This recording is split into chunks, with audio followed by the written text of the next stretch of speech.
Communiqué du Parti de la Nation occitane au sujet du projet d'autoroute Castres-Toulouse.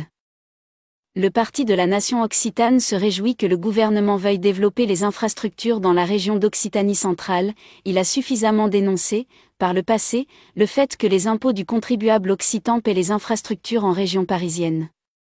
Le cas de l'autoroute Toulouse-Castres n'a rien à voir avec le Larzac des années 70, ou aujourd'hui le méga-projet de golf et hôtel de luxe de Fontier-Cabardès dans l'Aude, au détriment d'éleveurs occitans ou pour l'intérêt financier du promoteur Telcapi. Cette autoroute divise, et a rassemblé des milliers de personnes opposées à sa construction lors d'une manifestation demeurée pacifique, le samedi 22 avril 2023, à l'appel de La Voix est libre, des soulèvements de la terre, d'Extinction Rébellion Toulouse, de la Confédération paysanne, ainsi que de Europe Écologie Les Verts. Du côté des partisans de l'autoroute, on trouve la Chambre de commerce et d'industrie du Tarn, ainsi que 320 entreprises locales qui y voient le moyen de désenclaver le bassin de Castres et de Mazamet.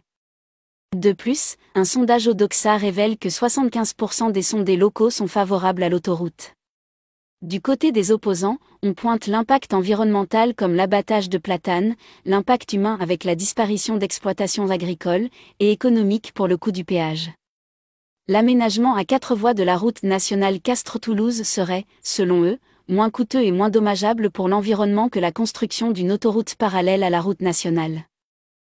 Certes, cette autoroute entraîne la destruction de 400 hectares de terres agricoles travaillées par 140 exploitants, de bois, et de zones humides. De ce fait, le PNO pense que la proposition d'aménager la nationale existante à la place du projet d'autoroute mériterait d'être examinée, et leur coût comparé. De même, les garanties offertes par la société constructrice à Tosca en matière de développement durable, notamment reboisement, en tenant compte de la maladie des platanes, et octroi de nouvelles terres aux paysans expropriés, méritent d'être examinées.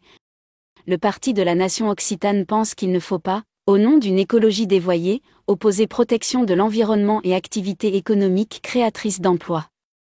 En tout état de cause, c'est aux élus territoriaux et à la population de décider de la réalisation ou non de cette autoroute, et pas aux associations et aux écologistes locaux ou venus d'ailleurs. Nous, Occitans, voulons vivre et décider au pays.